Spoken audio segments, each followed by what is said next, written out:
Hello, beautiful people. It is Krystal Hill today having a beautiful conversation with Marijana Sommerfeld, who is one of the authors of Corporate to Calling. And I'd love to hear from you, Marijana. What was it that made you say yes to this book? Like in your business, where were you at that you felt this calling? I need to share my story right now. I need to become more visible in what I'm doing. Thank you for having me. I'm so grateful to be part of this project and this book. What was the moment? Well, when I saw your idea, when you posted that, I felt it was an intuitive, let's say, calling to jump on it and just have a conversation with you and say, well, I can contribute because I have almost two decades of experience in the corporate environment. And I left it. Like from the active employment and being a freelancer. And I felt like, oh, I can contribute. So that was just the inner intuitive voice saying, I want to contribute my journey. And that was, that's how it all started. And also, and I love that. Yeah, it's the calling to contribute as the main driving force, because sometimes it can be the calling for significance, right? So there's always such different reasons as to why now is the right time. And as you're reflecting now on the journey, how do you feel it is going to not just support the reader, but also your business? And how has, actually, that's a secondary question, you can answer them all together. And how has the journey of writing your chapter, how has that enriched potentially the direction of your work? I'll start with the second part of your question, because I feel through writing, I didn't know what I would be writing about. I knew I have a journey and I have a powerful message. And through writing and finding that topic I want to write about, from suppression to unconditional expression, I felt I was diving into the stories that I wanted to share, that I picked. And I felt there is this cycle closing, like, where did I start? Like from corporate. And how was and I call it inner hero's journey because it was not an easy path. It was a discovering, a remembering, an understanding, gaining an awareness from disconnected to connected. And I feel the past decade, and that's been the past decade of my life, of my own journey, transitioning into coaching and guidance and mentoring, I felt like, well, this whole process is what we can now put not into 10 years, but have it really compact and meet people where they are, of course, and guide them through their own process so they remember who they are, they connect with who they are, they heal their stories. So that's kind of like the second part of your question. This whole writing gave me kind of a deeper understanding of my own journey. And what was the first part? I've forgotten as well now. It was about let's just go into what are you writing about, because it's so interesting. You know, you are one of the people who probably have been out of the corporate world for the longest. You have a decade of running your own business, of following your own calling, and in doing so, continuously fine-tuning what you're doing now. So yeah, I guess the question has been also, how has the writing impacted the work that you're doing now? You shared it has deepened it. So let's talk about the work that you're doing now. The work that and then we'll go back into the chapter. To how the writing of this chapter has, well, writing on one part, I discovered writing, and people will read it in my chapter, that it is one of my resources to contribute, to impact, but also to heal. I feel through my own writing, I bring my own stories back home. It's kind of like I process them on a body level, and then they are like done. So, and sharing from a healed version is also bringing the awareness and the energy into that chapter. And this is what I'm doing now. It's kind of like, where are you now? I'm meeting the person where they are. It's, I mean, if you want guidance, like for myself, if I want guidance, not need guidance, but want it, then it's something because I cannot get out of my own loop. And I was overworked. I was exhausted. I collapsed literally. I was disconnected, even though that inner voice was always there. And while writing that chapter, I could also feel like we just don't hear it. We are conditioned to run over it. But it's always been there. And I can remember so many stories where I did follow that voice. And so, and my chapter or my writing or my journey is contributing to, well, let's listen to that, what's always been there. Let's give it space. Let's give it stillness. Let's give it silence. And let's give it trust. Because that's where I was. I didn't trust it because I was so fearful not to belong, being rejected. So there's a lot of fear, underlying suppressed fear, trying to fit in. I mean, I guess most of us have their stories where this all, that can relate to that. And this is what I'm doing now. I'm actually welcoming everything that is showing up, because that's always beautiful when it shows up. It's ready to be transformed. It's not that we get rid of something, we transform it. It's the same energy. It's just to make it very easy, simple. It's just a different frequency. If we increase trust, well, fear just gets smaller and smaller. But if fear is big, we are just running on autopilot on fear. And this is what I've experienced for myself and what I'm ongoing integrating. That's why I always call it, that's why I call it unconditional expression. I'm like, let's peel it off. Let's peel it off. Let's peel it off and be who we are, because who we always were. And this is what I discovered also in that chapter. It's always been there. Yes. I have always been there, like this essence. And that's a beautiful rediscovery and remembering while I was writing. I'm like, whoa, that's amazing. Even in the most fearful moment, I can now see that joyful, curious, exploring the world, courageous person. And if we can reconnect to that, well, then we can let go easily. I will state it. It's not simple. But we can let go of that. And then, I mean, there's so much beauty in this process. I'm so committed for myself, and I'm inviting anybody who's committed to do it as well. Yes, and you would be the perfect guide because you really embody the lessons, and you have walked this talk and this journey, and you have looked at your own story and realized, well, this story is based on beliefs and conditioned patterns that I needed at the time to survive, but I don't have to hold on to them anymore because I'm now an adult and I can parent myself. And so therefore we can change.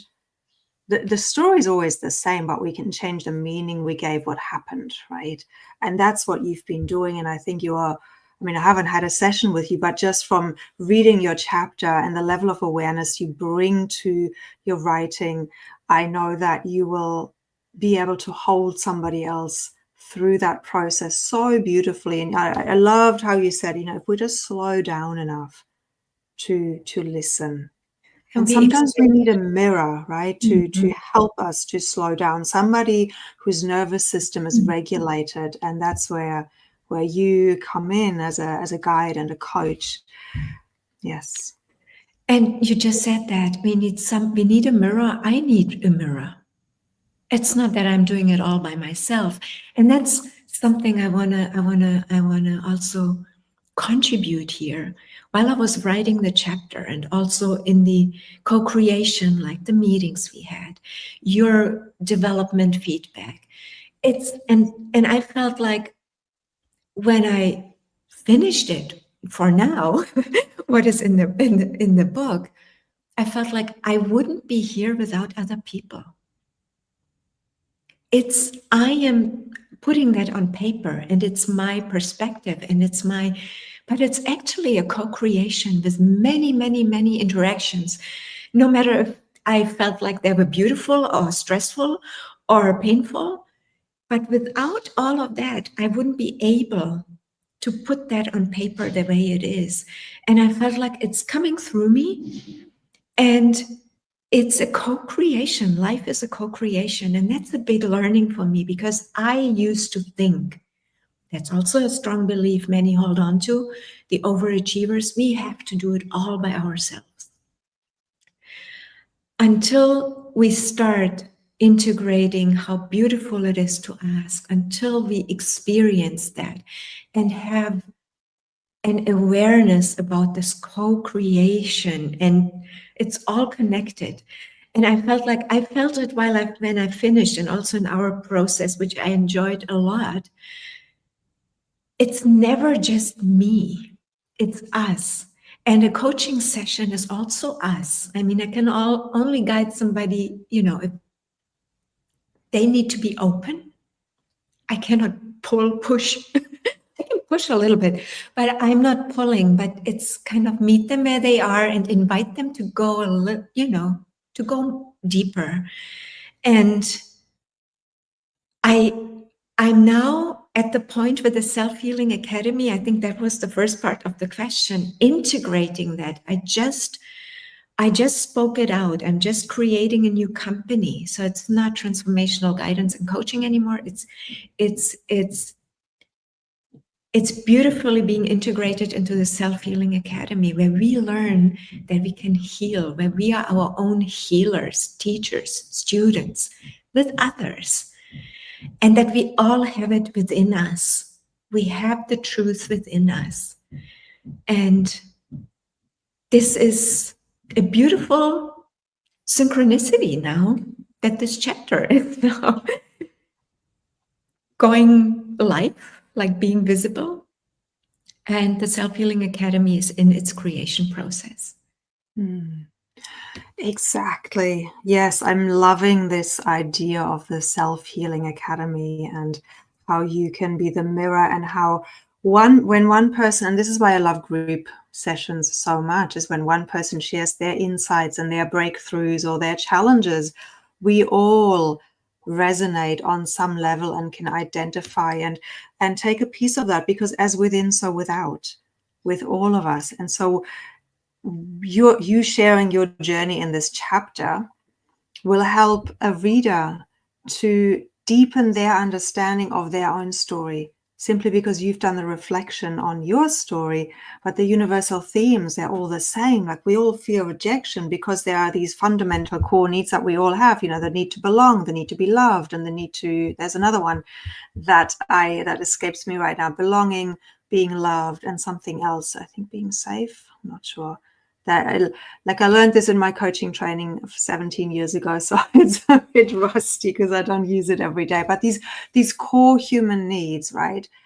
We all have them, so we can relate. And when we hear somebody else's story, it gives us a different perspective on our own. Yes, I agree. And like, it's my story, and it's individual. That's the uniqueness, and still it's a collective story, or it's collective beliefs, or collective, as you just said, belonging, like of fear from being judged. That's kind of the other side of, if I'm fearing of being judged, I fear I'm going to lose belonging. So it's kind of all interconnected. And when we integrate that we belong, and I mean, that's been a journey for me, that I have this unshakable trust that I can speak, that I can say, and I can share, and that can change. I mean, it's a journey. I can just say, well, 5 years ago I felt like this, but that's no longer true, and that doesn't matter. I can still value where I was and change my perspective and say, but I moved. I have a different perspective now. So I don't have to judge myself for saying something 5 years ago that maybe today is not a truth any longer, because we are evolving. And I feel there is so much also in these groups where we can learn from each other. And I love the compassion that is in this book, the self-compassion that we have with ourselves, which we didn't have before, because I was very judgmental with myself. It's kind of like, I can't do it, I'm a failure, everybody else has their life together. And all these judgmental thoughts, we are just being a victim of our own beliefs. And that's a very draining energy. We don't want that, because we have so much creativity and so much to share, and everybody in their uniqueness.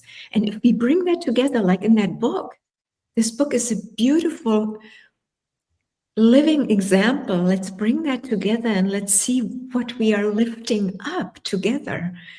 It's just, I just enjoy being in groups. I just enjoy being with people and co-creating. And this is what I'm doing, be it one-on-one or in groups. This is what I'm doing. And I'm putting my whole heart into this, because I feel connection, inner peace, awareness. We are just contributing to much more. It's just not about us. It's about everyone else around us. It is, and we never know how it's going to land with somebody, or the major transformation that might come for them from reading a chapter, or from something you say, or something we've said tonight or today, or in this video. So my final question to you is, if there is somebody that was where you were as you were considering leaving your corporate job, leaving that safety, actually, what would you, now having gone through the journey, what would you have said to yourself then that would have made it just that little bit easier? Get help. Ask for help. Ask for somebody who holds that space where you are very committed, like the commitment was very high, but the emotional integration of my fears, of my what is driving me, what are my values, having clarity of where is my path leading me. I mean, I was get support, get somebody who can mirror you, can guide you with love, without judgment, and meet you where you are. I would get help, because I collapsed a few times. And so I would now do it with somebody else, definitely, because I feel I would just straighten the path a little bit. It doesn't mean that I'm, I would collapse some timelines, I feel. Yeah, you still have to learn your lessons. You still have to fall off the horse sometimes, but at least there would be somebody who gives you a leg back up, and you can continue riding. Right, and you don't have to figure it out all by yourself for taking another 4 years. Yes. Looping into another 4 years. It's just, you will feel it no matter what you do. When you jump, you feel it. When you get visible, you feel it. When you publish a book, you feel it. When you go and have a first coaching session, you feel it. I mean, you feel it all the time. I feel it still. It's not that it's gone, but it's just kind of the next layer. So, and I love to get support. It's just who I am. And I've learned that. And it's just like, it's not, I know I can sit with myself very well and go for a walk. But I also love we hear what we are ready to hear. Yes. And why not do that together? So yes, we hear what we are ready to hear. When we are ready, the mirror that we need shows up, the teacher shows up. Right. And if we listen, the help that we need is always there. And it comes through synchronicities, through overhearing a conversation, or through scrolling on socials and finding a conversation like this. So thank you so much for showing up in all of who you are and continuously co-creating and investigating and bringing your curiosity to the table. It's just been such a joy having this co-creation with you and everybody else. And for those listening, yes, go grab the book. Corporate to Calling is launching November 21st on Amazon. And we also have a beautiful launch celebration that we invite you, and I'll link it all below. Thank you again, Marijana. Thank you, everyone, for listening. Thank you. Bye. Thank you.